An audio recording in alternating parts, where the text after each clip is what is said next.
to the Animation Academy, everybody. We're glad too. My name is Thomas Bowe. I'm going to be your instructor for this class. The amazing artist, we didn't even realize, standing at the top of the stairs, my friend Josh, is here to help out. In case you need help with anything, like you break your pencil, need anything at all, just raise your hand high, and either I or Josh will be happy to get you what you need. If at any time you need to leave, even though I'm surrounded by doors, the only one you should go out of is that one right there. Take a look at Josh. Okay? The one back up at the top of the stairs and far to the right, give it a good hard push. And if you need to go to the restroom or you need a churro right now, that's where they are, okay? Now, if you've never been here before, this is a rough sketching class. Thank you, Don. I'm going to put you aside. We're going to get down to it. Nobody gets an eraser in here. Rough sketching is all about starting out with the basic shape of the character and then building on, carving out until we have what we want. Start out, though, by drawing very light and loose. Keep an eye on what I'm doing up here. You'll notice that's what I do. I'm just going to butterfly kiss that paper until I'm pretty sure I've got what I want. And then you'll hear me say, hey, let's lock in this line. Let's lock in this shape. We'll then darken in those lines and shapes. And by the end of it, you're going to have a wonderful drawing of, well, he's disputably maybe the most popular character in the history of Disney. Could that be? I'll tell you a little bit more about it. We're going to start out with the circle. Everybody put your hand in the air and lock your wrist and elbow and let your shoulder roll around like this, and you'll get a nice smooth circle, allowing for Donald Duck's hat right up here and his open mouth right down here. I'm going to have you right into the middle of my page. You can draw this about as big as a baseball or maybe even a little bit bigger. We're going to put down some guidelines too. See that? I went around about 7 or 8 times there because I'm like you. I cannot draw a perfect circle. So I'll draw in a bunch of them and then I can pick and choose the stuff I like. We're going to put a guideline straight through the middle from top to bottom. I know there's a lot of little kids in here. So moms and dads, you may need to help them out with this a little bit. Feel free to do so. In fact, I highly encourage you to do so. Let's go up about a quarter of the way up from the bottom. Now, halfway down would be right about there. A quarter of the way would be maybe more like right here. Okay? Again, lightly. Don't make these lines dark yet. We're going to start out by drawing in the corners of Donald Duck's smile. We got him on a good day. Yeah. You know, he's not always in a good mood. Let's go ahead and start right here where the circle meets the line. Right here on the side of his face, I'm going to draw this J shape right here, and then on this side, backwards, just like that. Not too dark, but darker, so that I can clearly see what I'm aiming for here, because that's going to be the beginning of his smile and the top of his bill, believe it or not. Now I'm looking at the bottom of my circle, and I'm going to go right underneath that J so that I'm even with it, with a little dot, a little tick mark, and likewise underneath this one. And then I'm going to put a little hill going from here to there, just like that. Light and loose at first. Okay, that looks pretty good. I'm going to go ahead and lock that in. That's now a permanent part of my drawing of Donald Duck and just the beginnings of his bill. Here's what we're going to do. I'm going to turn these J's into S's like this. I'm going to come out and bring it on down just like that. That's going to create the corner of his upper bill, just like that. There we go. Let's do that over here too. Pretty even? Yeah, pretty even. See, you can keep using those guidelines and looking at these lines. Does it look even on both sides? Close enough. Yeah, I'd say that's pretty good. And it's locked in now, so that's a permanent part of my drawing of Donald. I also want to show that his bill has some thickness to it. Here's how you do it. Go underneath this line, and we're just going to put a little hill. That will give it some width. Just like that. That's all we really need. We're also going to show that he's smiling real big. He just had a birthday a couple weeks ago. Maybe that's why. He's still getting presents. There we go. Put some smile lines. These little single line rainbows at the tops of the corners of his smile. And we can go up and over each corner with a little upside down letter U. It's pretty snug on that.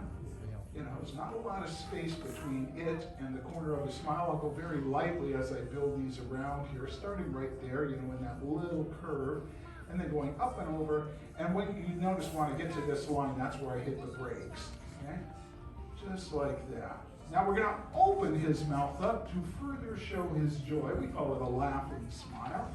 So I'm going to grab onto this corner of his mouth, and I'm going very lightly now, back to light blues. Now here's where I'm going to really use that center guideline. Do those lines look pretty even on either side of it? I'd say they do. And I just want it to be about that far down, not terribly far down. That looks good. I'm going to go ahead and lock that all in. Now then, I can tell you a little bit of what I was saying earlier about him being maybe more popular than Mickey Mouse. See, nowadays we don't see a whole lot of short cartoons starring Donald and Mickey and Daisy and the gang. But back in the day, back in the 30s and 40s, if you went to a movie and you didn't get a Mickey Mouse or a Donald Duck cartoon, you felt gypped, you know? And so there was a great demand for these cartoons. And as it turned out, there was more of a demand for Donald Duck than there was for Mickey Mouse. People would write to Walt Disney, we want more Donald Duck. Theater owners and film distributors would tell Walt Disney, more Donald Duck. So he eclipsed Mickey in popularity for quite a while. And Walt actually addressed it like this: well, Mickey Mouse is happy-go-lucky, who we want to be, but Donald Duck is who we really are. Makes sense. Let's go. Yeah, there you go. See? There he is, right there.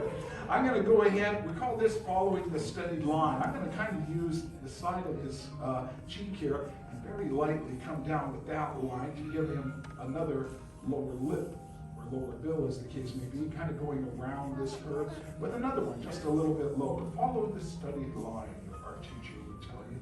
Let's go ahead and get that locked in too. Donald was also a very good patriot.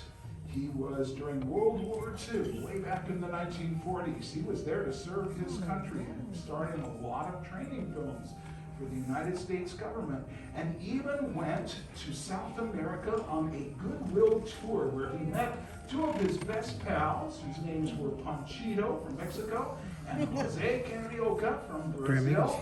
And they made a couple of films. One was called Saludos Amigos, and the other one was called The Three Caballeros, and it's one of my favorite Donald Duck films ever. Here's actually an old lobby card from The Three Caballeros, where Donald gets to meet the live-action Aurora Miranda. He's kind of taken with her. Don't tell Daisy Duck about Aurora Miranda, okay? It's a secret. All these years, still is keeping it from her. Let's go ahead, and we're going to put a little bump right here above that line. Okay, we're gonna draw in the top of his bill, so just a little bump there, and then the Incredicoaster. At the end of it, you go down the hill, you go up the hill, you go down the hill, and you go up the hill, and you've got these two pockets on either side of his cheeks, and that's where we're gonna put his great big eyes. Just a moment, I'm gonna get this all nice and locked in too. There we go. Okay, now his eyes, even though he's a duck, are like goose eggs. Go figure. And there's going to sit right here against his cheek. I'm going to bring up this nice parenthesis that comes way up high in his head. Let's see, now there's the top of his head. Look how high I went up there. I'm going to do a U-turn back down, and I'm keeping a nice distance from the side of his eye and that center guideline too. And I'm going to match that over here. I know now how far I want this one to come over, so just as far from that center guideline, and I'll bring it down so that it's right up against his cheek on this side. Go ahead and lock this in and get it all nice and cleaned up. There we go. I really love the old cartoons where it was like the triple threat. You got Mickey, Donald, and Goofy all together in one cartoon. And some of those cartoons, I think, are the best that Disney ever produced. And one of them is like, if it's Halloween and I don't see this cartoon, I just will cheat it. It's called Lonesome Ghosts, right? And you get Mickey, Donald, and Goofy together playing Ghostbusters long before Dan Aykroyd and Bill Murray ever got the idea. And it's a great cartoon. It still stands up. And I absolutely love that one. Then there's Mickey and the Beanstalk, and you've got the one where I think it was called Building a Building, Mickey's Trailer, where the three of them are driving a trailer all around the hills and everything's going crazy. But I'm going to go ahead now that I got his eyes locked in, and I'm going to draw in his pupils. Now notice that as I draw in this big oval right here, low and inside, that I'm going completely around with my pencil and making a very complete oval here, so that he doesn't look cross-eyed. If you just come up against the side and you draw half a circle, he will probably end up looking cross-eyed. That's not a good look.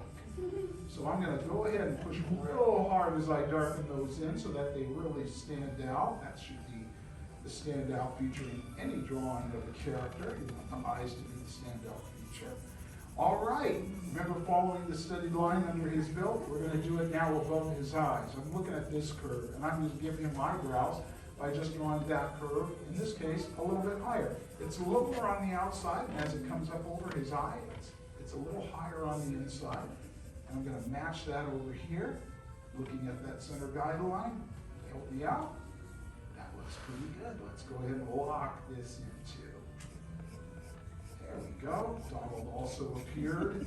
Mickey was had a special feature in the original Fantasia, of course, as the Sorcerer's Apprentice, but Donald showed up in Fantasia 2000 as Noah, and Daisy Duck was Mrs. Noah. Who would have thought? All right.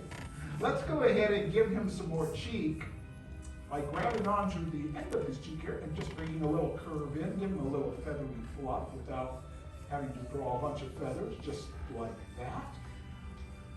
Choose from your original circle lines, pick one out, and finish off the sides of his face from the brow down to the cheek, just like that on both sides. I'm going to take a quick drink here, all this talking.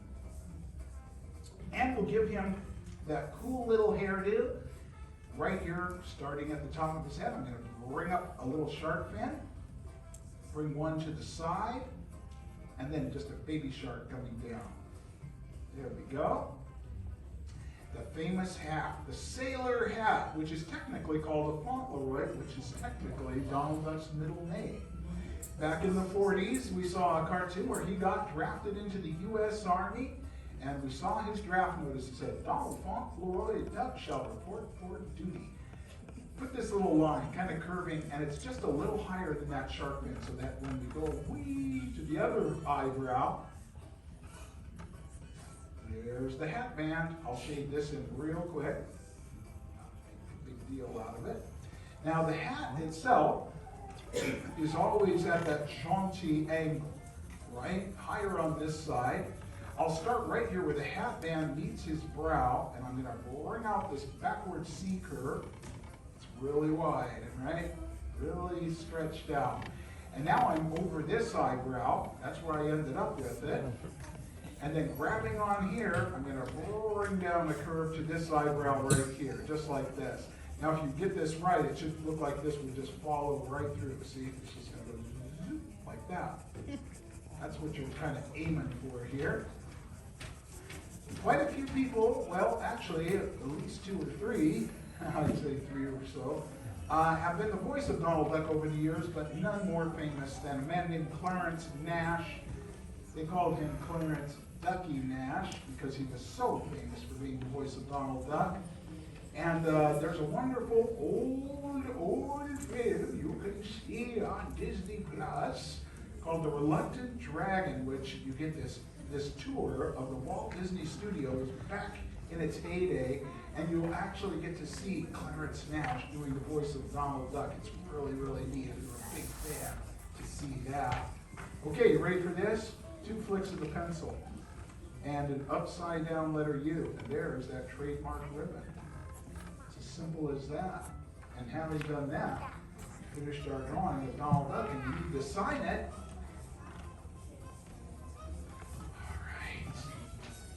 Running a little bit long on time, but I would love to see how your ducks turned out. So let's have a really quick art show, okay? I'm going to count to 3, then everybody hold up your ducks. Here we go. 1, 2, 3, show those ducks. I love it. Great job. Yes. Fantastic. Wonderful job, everybody. Nice job, girls.